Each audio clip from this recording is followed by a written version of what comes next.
नमस्कार, मैं हूं निकिता और आप देख रहे हैं सत्यहिंदी.com। चलिए एक नजर डालते हैं अब तक की सुर्खियों पर। पंजाब और हरियाणा की सीमा यानी शंभू बॉर्डर पर बैठे किसान आज शनिवार को दोपहर 12 बजे दिल्ली के लिए कूच करेंगे। आंदोलन कर रहे किसानों ने दिल्ली रवाना होने के लिए तैयारी कर ली है। आपको बता दें कि आंदोलनरत किसान शंभू बॉर्डर पर 13 फरवरी से धरना दे रहे हैं। किसान अब ट्रैक्टर और ट्रॉली के बिना पैदल ही दिल्ली की ओर बढ़ने की कोशिश करेंगे।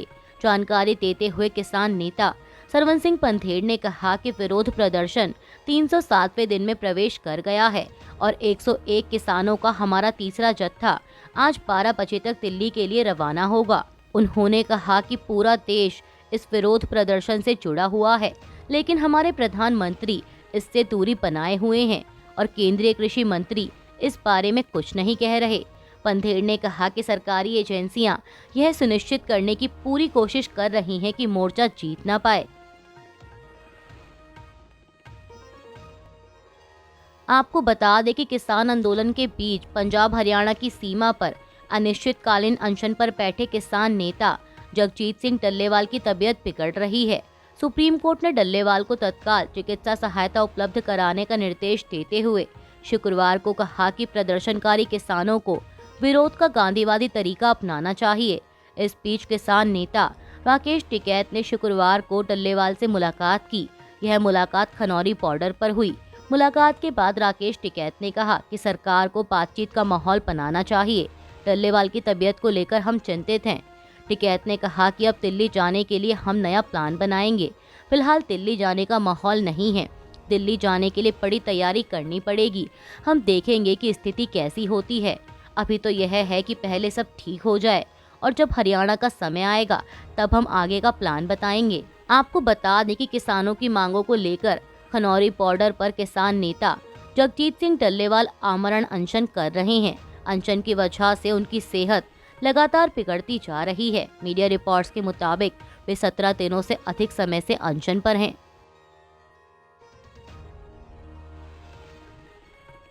बिहार लोक सेवा आयोग यानी बीपीएससी की प्रारंभिक परीक्षा के प्रश्न पत्र लीक होने की अफवाह कल शुक्रवार को एक परीक्षा केंद्र पर फैल गई, जिसके बाद आयोग ने साजिश में शामिल लोगों के खिलाफ पुलिस कार्रवाई की चेतावनी दी। मीडिया रिपोर्ट्स के मुताबिक पटना के कुम्हरार स्थित बापू परीक्षा केंद्र पर आयोजित बीपीएससी की 70वीं एकीकृत संयुक्त प्रतियोगी परीक्षा यानी सीसीई 2024 का करीब 300 से 400 अभ्यर्थियों ने बहिष्कार किया और आरोप लगाया कि परीक्षा शुरू होने से पहले ही प्रश्न पत्र सोशल मीडिया पर लीक हो गया था, जिसके बाद बापू परीक्षा केंद्र पर अफरा तफरी मच गई, जहां एक अतिरिक्त परीक्षा अधीक्षक राम इकबाल सिंह की हृदय गति रुकने से मौत हो गई और एक महिला अभ्यर्थी बेहोश हो गई। बीपीएससी परीक्षा के दौरान छात्रों के विरोध प्रदर्शन पर आरजेडी नेता तेजस्वी यादव ने कहा कि छात्र छात्राओं पर लाठीचार्ज किया जा रहा है। इतनी बड़ी घटना हुई है लेकिन मुख्यमंत्री मौन हैं। प्रदेश में भाजपा के दो उप मुख्यमंत्री हैं, लेकिन वे लोग चुप हैं। शिकायत आ रही है कि कई सेंटरों में जो प्रश्न पत्र छात्र छात्राओं को उपलब्ध करवाए जाने थे, उन्हें 1 घंटा देरी से उपलब्ध कराने के बाद समय पर ले लिया गया। ये तो सरासर नाइंसाफी और धोखा है। लगातार ऐसा माहौल पूरे बिहार में बनता जा रहा है। आज की स्थिति में ये सरकार कोई भी परीक्षा बिना पेपर लीक के करवा ही नहीं पाती है। 10वीं से बीपीएससी की परीक्षा ये सरकार बिना पेपर लीक के करवा ही नहीं पा रही। जो छात्र पढ़ाई कर रहे हैं वो लाठी डंडे खा रहे हैं, लेकिन ये सरकार सुनने का नाम ही नहीं ले रही है। हमारे अभ्यर्थी और नौजवान सरकार से परेशान हो चुके हैं। आने वाले समय में यही हमारे नौजवान सरकार को आईना दिखाने का काम करेंगे। टीएमसी सांसद महुआ मोइत्रा ने शुक्रवार को भाजपा के नेतृत्व वाली केंद्र सरकार पर संविधान को हजारों कटों से लहूलुहान करने का आरोप लगाया और कहा कि यह बिल्कुल स्पष्ट है कि राजनीतिक कार्यपालिका ने पिछले 10 वर्षों में व्यवस्थित रूप से लोकतंत्र को नष्ट कर दिया है। संविधान के 75 वर्ष पूरे होने पर लोकसभा में एक बहस में भाग लेते हुए महुआ मोइत्रा ने जोर देकर कहा कि समय की मांग है कि यह सुनिश्चित किया जाए कि भारत का विचार अपने शुद्धतम रूप में जीवित रहे। इसके साथ ही अपने भाषण के एक महत्वपूर्ण हिस्से में मोइत्रा ने भारत के पूर्व सीजेआई डीवाई चंद्रचूड़ पर उनका नाम लिए बिना निशाना साधा और कहा कि विपक्ष को जो बात परेशान करती है वो यह है कि उच्च न्यायपालिका के कुछ सदस्य देश की संवैधानिक अदालतों की स्वतंत्रता और अखंडता से समझौता करने की पूरी कोशिश कर रहे हैं।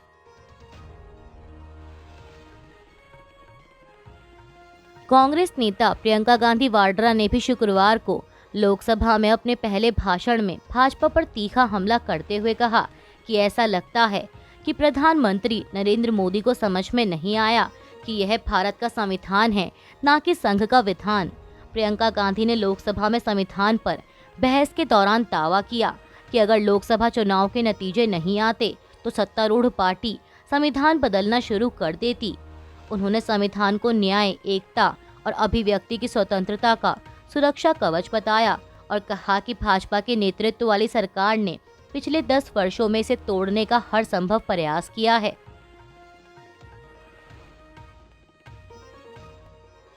दिल्ली की एक अदालत ने शुक्रवार को आम आदमी पार्टी के उत्तम नगर से विधायक नरेश पाल्यान को कथित संगठित अपराधों से जुड़े एक मामले में 9 जनवरी तक न्यायिक हिरासत में भेज दिया, जबकि पुलिस को उनकी आगे की रिमांड देने से इनकार कर दिया और कहा कि उन्हें जांच में सहयोग करने के लिए मजबूर नहीं किया जा सकता। पीटीआई की एक रिपोर्ट के मुताबिक महाराष्ट्र संगठित अपराध नियंत्रण अधिनियम यानी मकोका के तहत दर्ज मामले में पाल्यान की 10 दिनों की और हिरासत की मांग करने वाली दिल्ली पुलिस की अर्जी को खारिज करते हुए विशेष न्यायाधीश कावेरी बावेजा ने कहा कि जांच एजेंसी द्वारा बताए गए आधार पर आगे की रिमांड बढ़ाने का औचित्य नहीं बनता। किसी अन्य निर्वाचन क्षेत्र में जाने की अफवाहों के बीच आम आदमी पार्टी प्रमुख और दिल्ली के पूर्व मुख्यमंत्री अरविंद केजरीवाल ने शुक्रवार को घोषणा की कि वह आगामी विधानसभा चुनाव में अपनी नई दिल्ली सीट से चुनाव लड़ेंगे। केजरीवाल ने कहा कि नई दिल्ली निर्वाचन क्षेत्र में मुकाबला मुख्यमंत्री के बेटों और आम आदमी के बीच होगा। दरअसल आपको बता दें कि कांग्रेस ने 3 बार मुख्यमंत्री रही शीला दीक्षित के बेटे संदीप दीक्षित को इस विधानसभा सीट से मैदान में उतारा है, जबकि कहा जा रहा है कि भाजपा पूर्व मुख्यमंत्री साहिब सिंह वर्मा के बेटे प्रवेश वर्मा को उनके खिलाफ मैदान में उतार सकती है। स्वतंत्रता सेनानी विनायक दामोदर सावरकर के बारे में कथित तौर पर आपत्तिजनक बयान देकर लोगों के बीच दुश्मनी को बढ़ावा देने और सद्भाव को बिगाड़ने के मामले में शुक्रवार को लखनऊ की एक स्थानीय अदालत ने कांग्रेस नेता राहुल गांधी को 10 जनवरी 2025 को मुकदमे का सामना करने के लिए तलब किया। अतिरिक्त मुख्य न्यायिक मजिस्ट्रेट आलोक वर्मा ने स्थानीय वकील नृपेंद्र पांडे द्वारा दायर एक आपराधिक शिकायत पर यह आदेश पारित किया। अदालत ने पाया कि प्रथम दृष्टया भारतीय दंड संहिता की धारा 153A यानी विभिन्न समूहों के बीच दुश्मनी को बढ़ावा देना और 505 यानी सार्वजनिक शरारत के लिए प्रेरित करने वाले बयान के तहत गांधी के खिलाफ अपराध बनता है।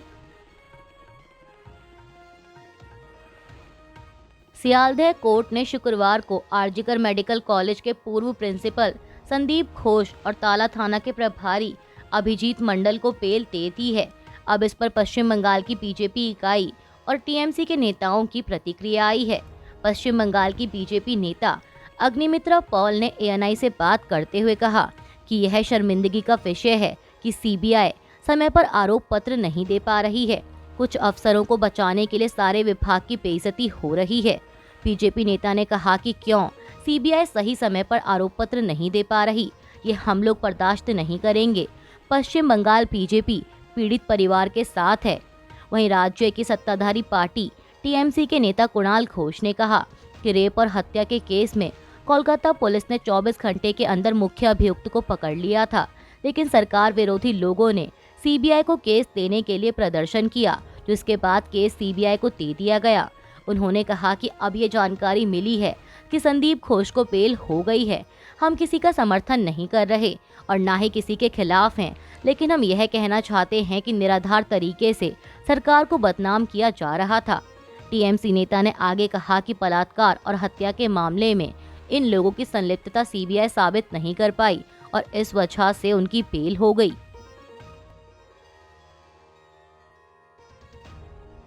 अभिनेता अल्लू अर्जुन को हैदराबाद की चांच लगोड़ा सेंट्रल जेल से आज शनिवार की सुबह रिहा कर दिया गया है।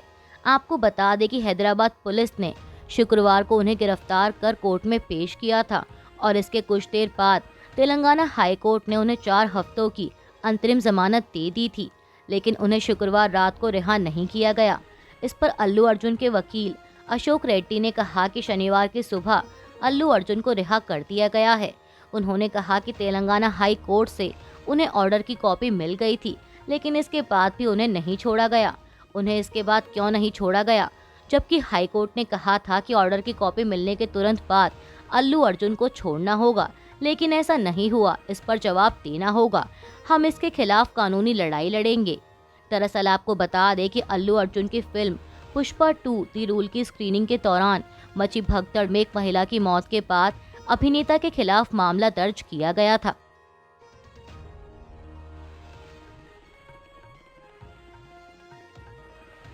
रेल मंत्री अश्विनी वैष्णव ने अभिनेता अल्लू अर्जुन की गिरफ्तारी के मामले पर प्रतिक्रिया देते हुए कांग्रेस पर निशाना साधा है। उन्होंने एक्स पर एक पोस्ट में कांग्रेस को निशाने पर लेते हुए लिखा कि कांग्रेस पार्टी में क्रिएटिव इंडस्ट्री के लिए कोई सम्मान नहीं है और अल्लू अर्जुन की गिरफ्तारी ने इसे फिर से साबित कर दिया है। अश्विनी वैष्णव ने हैदराबाद के संध्या थिएटर में हुई भगदड़ की घटना को राज्य और स्थानीय प्रशासन की खराब व्यवस्था का मामला बताया। उन्होंने लिखा कि अपने उस दोष को हटाने के लिए तेलंगाना प्रशासन इस तरह के प्रचार स्टंट कर रहा है। तेलंगाना सरकार को लगातार फिल्मी हस्तियों पर हमला करने की बजाय प्रभावित लोगों की सहायता करनी चाहिए और उस दिन व्यवस्था करने वालों को दंडित करना चाहिए। पंजाब पुलिस ने शुक्रवार को दावा किया कि उसने पाकिस्तान की इंटर सर्विसेज इंटेलिजेंस यानी ISI द्वारा समर्थित और प्रतिबंधित संगठन बब्बर खालसा इंटरनेशनल के कुर्गो द्वारा संचालित एक आतंकी मॉड्यूल का भांडाफोड़ किया है। पुलिस महानिदेशक गौरव यादव ने एक्स पर एक पोस्ट में कहा कि एक बड़ी सफलता हासिल करते हुए पंजाब पुलिस ने बब्बर खालसा इंटरनेशनल के कुर्गो हरविंदर रिंदा और हरप्रीत सिंह उर्फ हैप्पी पासिया द्वारा संचालित और तरन तारण के चंबल गांव के मूल निवासी विदेशी गैंगस्टर गुरदेव सिंह उर्फ जैसल उर्फ पहलवान द्वारा अंजाम दिए गए पाकिस्तान ISI समर्थित आतंकी मॉड्यूल को ध्वस्त कर दिया है। DGP ने कहा कि खुफिया सूचनाओं के आधार पर अमृतसर के जशनदीप सिंह और एक किशोर को गिरफ्तार किया गया है। अभी के लिए बस इतना ही। बाकी की खबरों के लिए जुड़े रहिए सत्यहिंदी.com के साथ।